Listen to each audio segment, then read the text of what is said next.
Hi there! In this short tutorial, we are going to learn how to protect our Word file with password. You don't need any special application for that. Here's the Word file. If this tutorial is useful for you, like and subscribe us. So go to the File menu, press the Protect document, and here type your password and press OK. Reinsert the password. Now our Word file is protected. Let's test it.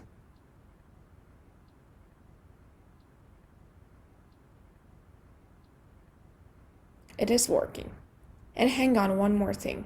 Open your file and don't leave it as opened, because it's easy to remove your password by others. Let's see how do they do it. When you type the password will be here in Protect document. If you delete and save the document, the password is gone.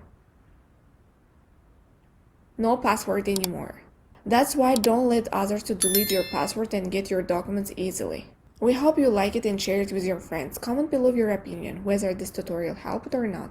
Thank you for watching and supporting us. Ta-ta for now!